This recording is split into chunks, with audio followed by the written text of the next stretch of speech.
ভয় পেও না চাঁদাবাজ, তোমাদেরকে আমরা সম্মানিত করবো। আপনারা কি তাদের বিরুদ্ধে রুখে দাঁড়াতে পারবেন?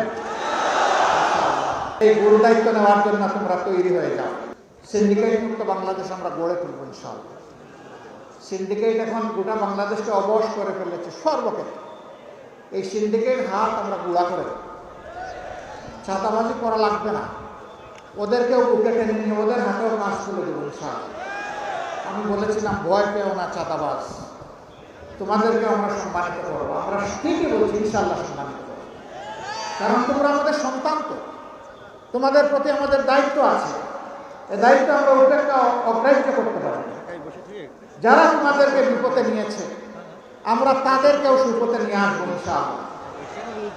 সুপথে এসে সবাই দল করুক, তুমিও সেই দল করো, আমার কোনো আপত্তি নেই। কিন্তু তোমাকে সমাজে আর লজ্জাজনক পরিচয়ে আমরা পরিচিত করে রাখতে চাই না, ওই জায়গা থেকে উদ্ধার করতে চাই। আপনারা দোয়া করবেন।